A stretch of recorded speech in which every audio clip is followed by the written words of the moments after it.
Bollywood silver screen presenting आई किल giants. कहानी की शुरुआत में बारबरा नाम की एक लड़की को दिखाया जाता है जो अपनी बड़ी बहन और अपने भाई के साथ रहती है। बारबरा जब रात को अपने कमरे में जा रही होती है तो उसे ऊपर से कुछ आवाज आती है जिससे बारबरा डर जाती है। अब सोते समय बारबरा अपने साथ एक हथौड़े को रखती है ताकि कोई भी उस पर अटैक करे तो वो इस हथौड़े से उसका सामना करे। अगले दिन बारबरा जंगल में जाती है और हर जगह लाल रंग का निशान लगाती है। इसके बाद वो उन निशानों को छुप कर देखती है और तभी एक बहुत बड़ा हाथ आता है जो उसी निशान को जो बारबरा ने लगाया होता है उसे अपनी उंगली से टच करता है। बारबरा अब बीच पर जाकर भी इसी तरह के निशान लगाती है। तभी वहां पर एक लड़की आती है जिसका नाम सोफिया है जो अभी अभी इस जगह शिफ्ट हुई है। वो बारबरा से दोस्ती करना चाहती है लेकिन बारबरा साफ साफ मना कर देती है क्योंकि बारबरा को अकेले रहना ज्यादा अच्छा लगता है। उसकी खुद की एक दुनिया है। उसे लगता है कि इस दुनिया पर जल्द ही जायंट्स अटैक करेंगे, इसीलिए वो अपने शहर को उनसे बचाने के लिए जगह जगह पर निशान लगाती है, साथ ही उनसे लड़ने के लिए हथियार भी बनाती है। अब अगले दिन जब बारबरा स्कूल जाती है तो वो अपने साइंस जो कि उसने स्कूल में हर जगह बनाए होते हैं चलते चलते काउंट कर रही होती है। वो हमेशा अकेली रहती है और स्कूल की जो साइकोलॉजिस्ट टीचर होती है वो उसे ऐसा करते हुए देख लेती है जो कि टीचर को बहुत अजीब लगता है, इसीलिए वो उसका पीछा भी करती है। अब जब बारबरा अपनी क्लास में बैठी होती है तो वहां पर एक लड़की आती है जो उन सभी स्टूडेंट्स की लीडर है जो दूसरे बच्चों को परेशान करते हैं और वो लड़की बारबरा को भी परेशान करती है और जैसे वो अपना हाथ आगे बढ़ाती है तो बारबरा उसके हाथ पर थूक देती है। इस बात से उस लड़की को गुस्सा आता है और वो बारबरा को मारना शुरू कर देती है, पर तभी यहाँ पर क्लास टीचर आ जाती है जो बारबरा को अपने पास बुलाती है। इसके बाद बारबरा को साइकोलॉजिस्ट टीचर के पास भेजा जाता है जिसने बारबरा को साइंस यानी कि जो निशान उसने स्कूल में लगाए हैं उन्हें गिनते हुए देखा था। वो बारबरा से बहुत अच्छे से बात करती है। दरअसल वो जानना चाहती है कि बारबरा के दिमाग में क्या चलता रहता है, क्यों वो हमेशा अलग रहती है। लेकिन बारबरा टीचर की किसी बात का सही से जवाब नहीं देती और उस जगह से निकल जाती है। अब जब बारबरा अपनी क्लास के बाहर होती है तभी वहां पर वही लड़की आ जाती है जिसके हाथ पर बारबरा ने थूका था। वो बारबरा से लड़ना शुरू कर देती है लेकिन बारबरा उससे बिल्कुल भी नहीं लड़ती और तभी वहां पर प्रिंसिपल आ जाते हैं। वो जानते हैं कि ये लड़की सबको परेशान करती है, इसीलिए उस लड़की को कुछ दिनों के लिए स्कूल से निकाल दिया जाता है। बारबरा अब बीच पर जाती है जहां पर सोफिया उसके पास आती है जिससे बारबरा ने पिछली बार बात करने से मना कर दिया था।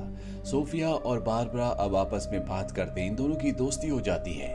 बारबरा सोफिया को जायंट्स की कहानी सुनाती है। वो कहती है कि इस धरती पर आज से कई हजारों साल पहले एक बहुत बड़ा जायंट था जो कि पूरी तरह से अकेला था, इसीलिए उसने अपने आप को खत्म कर दिया और उसके खून और डीएनए से और बहुत सारे जायंट्स पैदा हो गए और उन सभी जायंट्स में सबसे खतरनाक है टाइटन्स जिनका सामना करना बहुत मुश्किल है। वो एक मचान पर चढ़ जाती है और सोफिया को बताती है कि मैं उन जायंट्स के लिए ट्रैप बनाती हूँ ताकि जब भी वो हमारी दुनिया में आए तो इन ट्रैप्स में फंस जाए।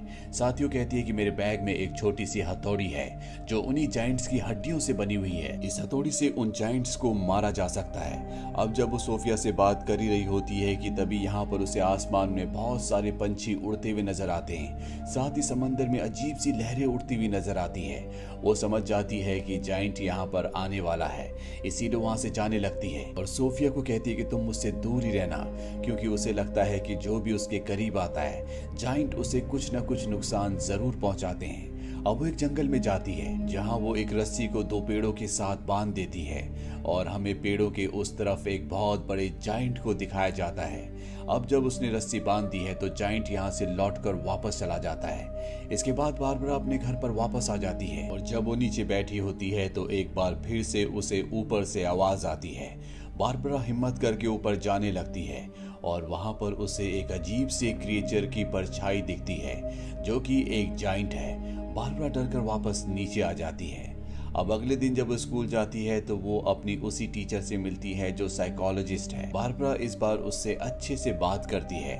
दरअसल बारबरा को ये लगता है कि इस दुनिया में उसके अलावा किसी को भी सच नहीं पता, सबके सब अनजान है, इसीलिए वो किसी से भी बात करना पसंद नहीं करती। अब जब वो वहां से निकलती है तो उसका वो बैग जिसके अंदर जायंट की हड्डी से बनी हुई हथौड़ी है वो बैग अपने आप ही खुल जाता है, उससे रोशनी निकलना शुरू हो जाती है।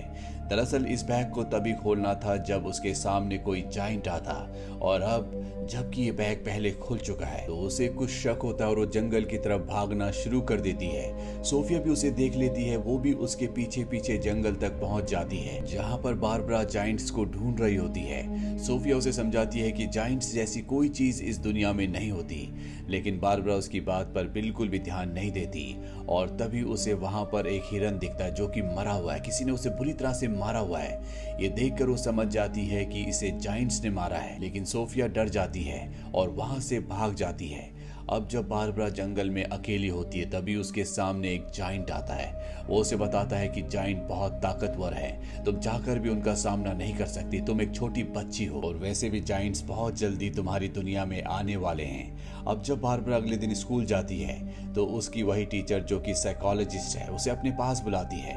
वो बारबरा से कई सवाल पूछती है और जब वो बेसबॉल के बारे में डिस्कस करती है तो बारबरा की आंखों में आंसू आ जाते हैं। वो बारबरा से लगातार सवाल पूछ रही होती है, इसीलिए बारबरा को गुस्सा आता है और वो अपनी टीचर को थप्पड़ मारकर वहां से भाग जाती है। जब वो बीच में अकेली घूम रही होती है तो पीछे से सोफिया आती है। जैसी वो उसके कंधे पर हाथ रखती है तो बारबरा उसे हिट कर देती है, जिससे सोफिया को गुस्सा आता है और वो वहां से भाग जाती है। दरअसल बारबरा इस बात से बहुत परेशान होती है कि इंसानों की दुनिया में जाइंट्स आने वाले हैं, इसीलिए वो अपने ख्यालों में पूरी तरह से डूबी हुई है।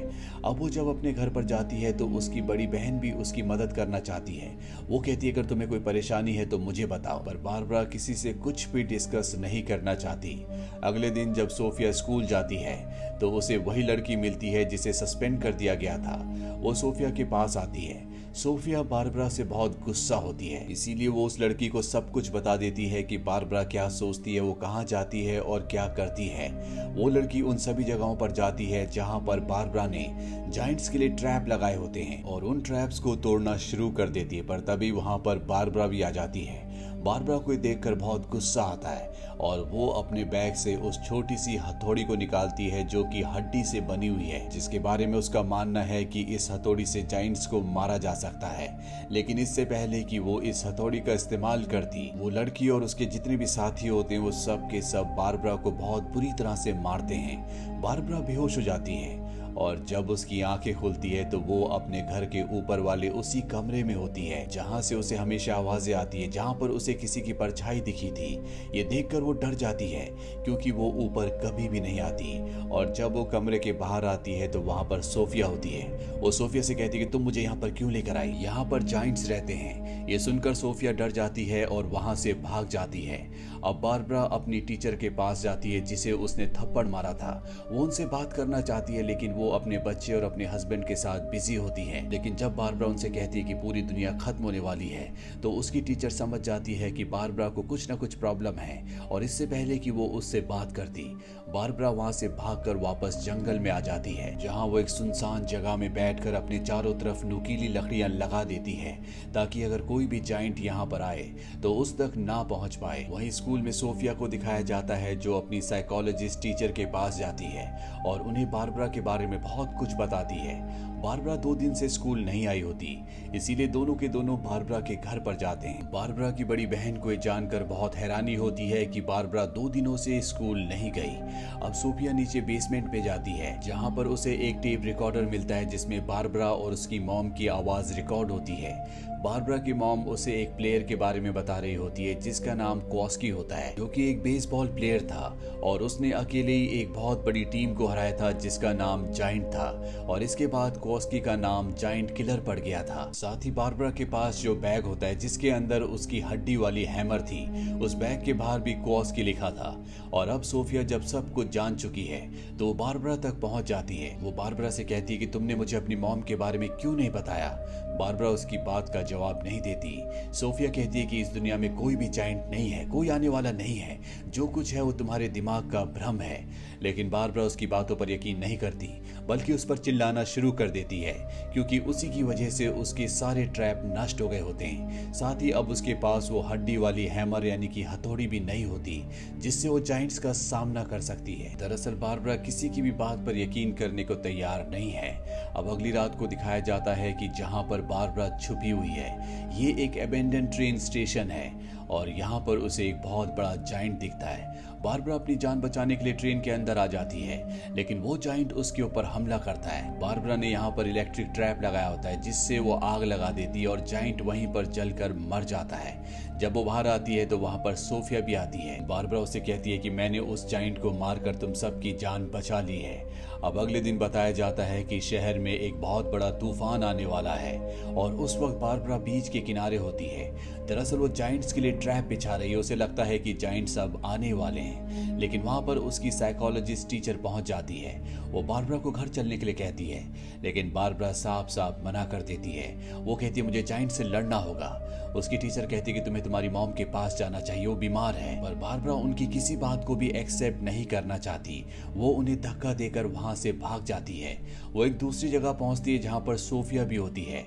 अब यहाँ पर बारिश होना शुरू हो जाती है, साथ ही हवाएं भी बहुत तेज होती है। इसीलिए सोफिया को कहती है कि तुम वहां अंदर चली जाओ, जो कि एक सुरक्षित जगह होती है। सोफिया वहां अंदर चली जाती है और तभी बारबरा को सामने समंदर से एक बहुत बड़ा जाइंट उसी की तरफ आते हुए नजर आता है। बारबरा को कुछ समझ नहीं आता कि उसे क्या करना चाहिए और तभी वो अपने बैग से एक रोशनी को बाहर निकलते हुए देखती है, जिस बैग के ऊपर बेसबॉल प्लेयर कोवेलेस्की का नाम लिखा होता है। और जब वो हाथ अंदर डालती है तो उसके अंदर से एक हैमर निकलती है, जो कि बहुत बड़ी हैमर होती है। और वो उस हैमर से उस जाइंट पर हमला करती है, जिससे बिजलियां निकलती है और जाइंट जख्मी हो जाता है। वो जाइंट से कहती है कि तुम मेरी मॉम को नहीं ले जा सकते।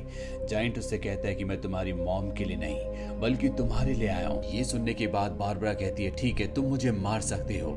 जाइंट उसे अपने हाथ में उठा लेता है और जब वो बारबरा को अपने फेस के पास ले जाता है तो बारबरा उसी कोवेलेस्की हथौड़े से, जिस पर अब बिजलियां चमक रही होती है, जाइंट के सिर पर प्रहार करती है, जिससे वो पानी में गिर जाता है। बारबरा ने जाइंट को हरा दिया, लेकिन अब वो खुद भी पानी में डूबना शुरू हो जाती है और तभी उसे जाइंट की आवाज सुनाई देती है, जो बारबरा से कहता है कि इस दुनिया में हर एक जिंदा चीज को एक दिन मरना होगा।